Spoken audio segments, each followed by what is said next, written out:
Hi అండి, ఈరోజు వంట మొదలెట్టేద్దాం. చూడండి, ముందుగా బెండకాయల్ని తీసుకొని నీట్గా కడిగేసి ఆరబెట్టేసాను. వీటిని ఇప్పుడు ముక్కలుగా కట్ చేసుకొని కూర చేసేసుకుందాం.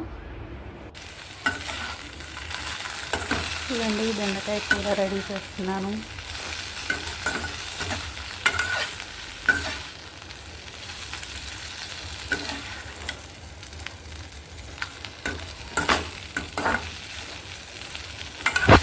ఈరోజు బెండకాయ కూర, పప్పు చారు, ఫిష్ ఫ్రై ఇవన్నీ చూపిస్తానండి. వీడియోని పూర్తిగా చూడండి. బెండకాయ కూర రెడీ అయిపోయింది.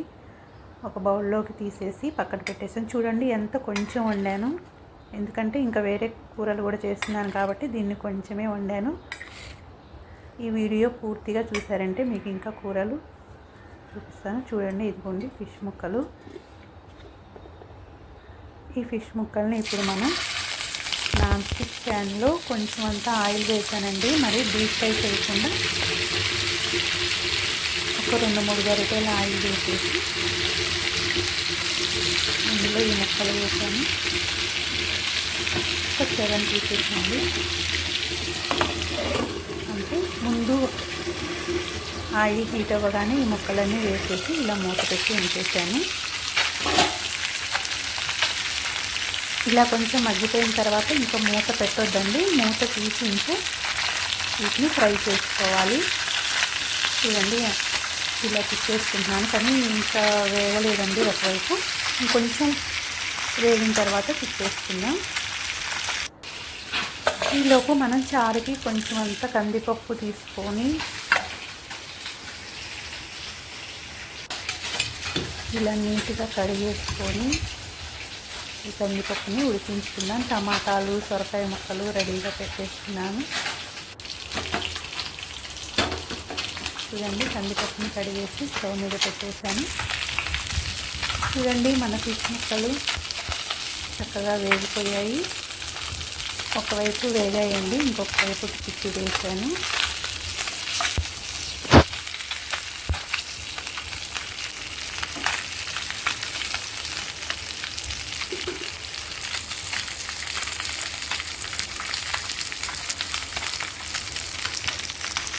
అలాగే పక్కన ఒక స్టవ్ మీద పప్పు పెట్టేస్తున్నాను. చూడండి, ఇప్పుడు ఈ ముక్కల మీద కొంచెం అంత సాల్ట్ వేస్తున్నాను. ఒకవైపు వేసుకొని మళ్ళీ తిప్పి వేసుకున్న తర్వాత అటువైపు కూడా కొంచెం అంత సాల్ట్ చల్లుకోవాలి ముక్కల మీద. తర్వాత అల్లం వెల్లుల్లి పేస్ట్ వేస్తున్నానండి. ముక్కలన్నీ చక్కగా వేగిపోయిన తర్వాత అల్లం వెల్లుల్లి పేస్ట్ వేసుకోవాలి. ముందుగానే వేసామంటే మనకి నల్లగా అయిపోతుందండి, మాడిపోయినట్టుగా.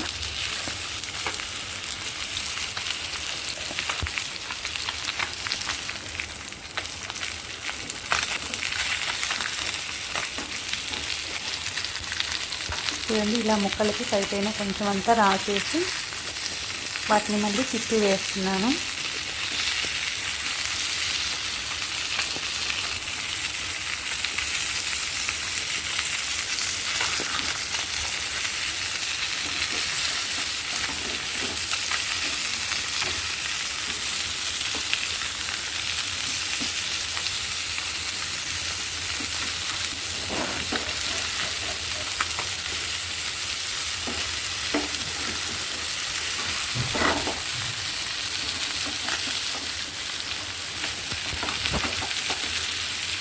ఇలా మొత్తం తిప్పి వేసుకోవాలి, మొత్తం కలిసేలాగా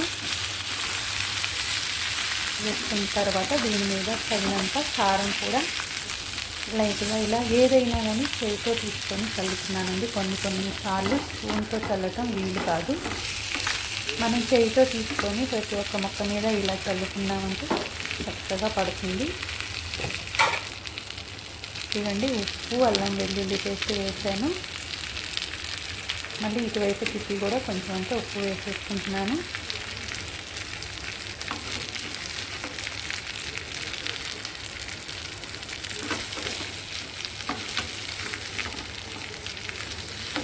చూడండి, ఎంత చక్కగా వేగిపోయాయో. ఆయిల్ అనేది ఏమి కనిపించకుండా చక్కగా ముక్కలు పట్టేసింది. ఎక్కువ అవ్వలేదు, తక్కువ అవ్వలేదండి. ఆయిల్ అనేది కరెక్ట్గా ఉంది. ఇలా అన్నిటినీ ఇలా తిప్పి వేసుకున్న తర్వాత మనం ఇంకా స్టవ్ కట్టేసుకుంటాము అనుకునే ముందే కారం వేయాలండి, లేదంటే నల్లగా అయిపోతుంది. కారం వేసిన తర్వాత మరింత సేపు కూడా స్టవ్ను అలాగే ఉంచకూడదు.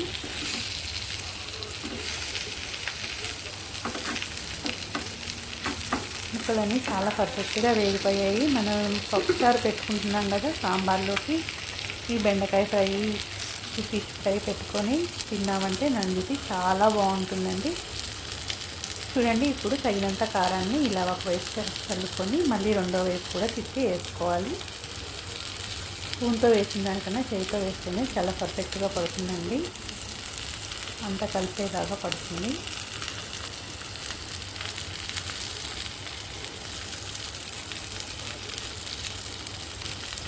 ఇందులో తగినంత ఉప్పు, తగినంత కారం, చూడండి మసాలా,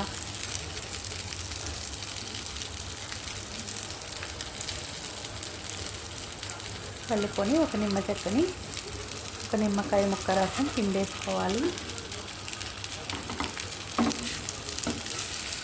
వీటన్నిటిని కూడా కలిపేలాగా ఇలా ముక్కల్ని ముందు వైపు వెనక వైపు ఇలా తిప్పేసుకోవాలి.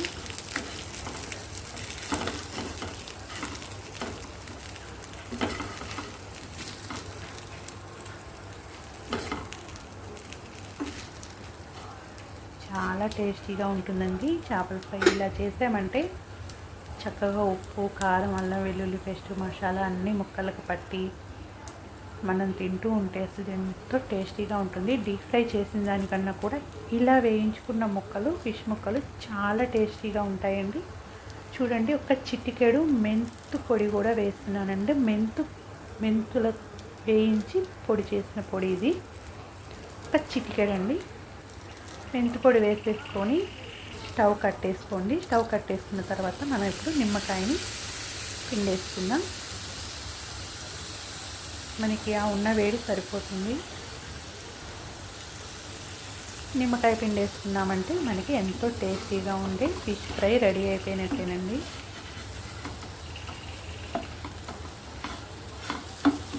మనకి ఇలా చేసుకొని తింటే ఆరోగ్యానికి ఆరోగ్యం, హెవీగా కూడా అనిపించదండి. ఎందుకంటే ఎక్కువ ఆయిల్ పీల్చుకో కదా ముక్కలు, మనకి మొహం కొట్టినట్టు కూడా అనిపించదు. ముక్కలు తింటుంటే చాలా బాగుంటాయి. లోపల పచ్చిగానే ఉంటుందండి, ముక్కలు చక్కగా ఉడికి ఉంటుంది, పైన చక్కగా కరకరలాడుతూ ఉంటుంది, లోపల మెత్తగా ఉంటుంది. తింటూ ఉంటే మనకి పుల్ల పుల్లగా ఉప్పు, కారం, మసాలా టేస్ట్లన్నీ దానికి పట్టేసి చాలా టేస్టీగా ఉంటుంది. అంతేనండి, ఫిష్ ఫ్రై మనకి రెడీ అయిపోయింది, బెండకాయ ఫ్రై రెడీ అయిపోయింది. ఇప్పుడు పప్పు చారు కూడా చూడండి, పప్పు కూడా ఉడికిపోయింది. ముక్కలన్నిటినీ ఆయిల్ వేసేసి వేయించుకుంటున్నాను. బెండకాయ ముక్కలు, సొరకాయ, క్యారెట్, టమాటా, ఉల్లిపాయ ముక్కలు, కరివేపాకు వేసానండి. ఈ ముక్కలన్నీ వేగి చక్కగా కొంచెం మూత పెట్టేసి మగ్గిన తర్వాత ఇందులో మనం ఉడికించుకున్న పప్పు వేసేసుకోవాలి. అంతేనండి, చింతపండు రసం పిండేసుకున్నామంటే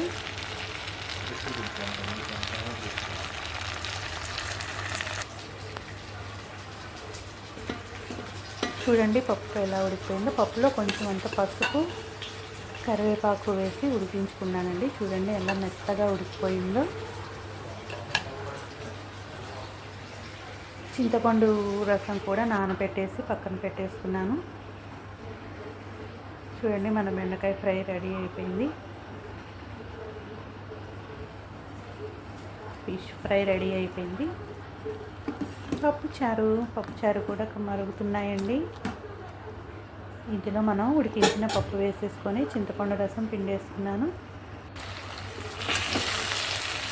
ఇందులో కూడా తగినంత ఉప్పు, కారం వేసేసుకొని, సాంబార్ పొడి కొంచెం వేసేసుకొని, మెంతు పిండి కూడా కొంచెం వేసేసుకుంటే చాలా టేస్టీగా ఉంటుందండి మనం పెట్టుకునే చారు. ములక్కాయ ముక్కలు లేవండి, ఓన్లీ బెండకాయ, సొరకాయ, టమాటా, ఉల్లిపాయ ముక్కలు, పచ్చిమిర్చి వేసి చేస్తున్నాను. ఈరోజైతే ఇవి చేశానండి. పప్పు చారు, ఫిష్ ఫ్రై, బెండకాయ ఫ్రై.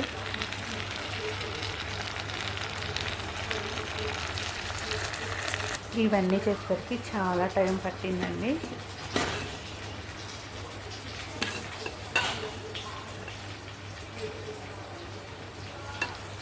ఈరోజైతే నేను ఈ వంటలు చేస్తున్నాను ఫ్రెండ్స్. మీరేం చేశారో నాకు కామెంట్ చేయండి.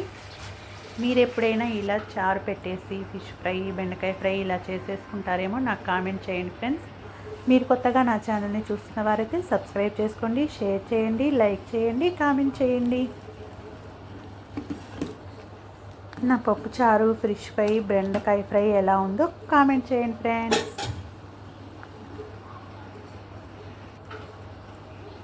బెండకాయ ఫ్రై, ఫిష్ ఫ్రై, పప్పుచారు తింటూ ఉంటే చాలా టేస్టీగా ఉన్నాయండి. సూపర్గా ఉన్నాయి.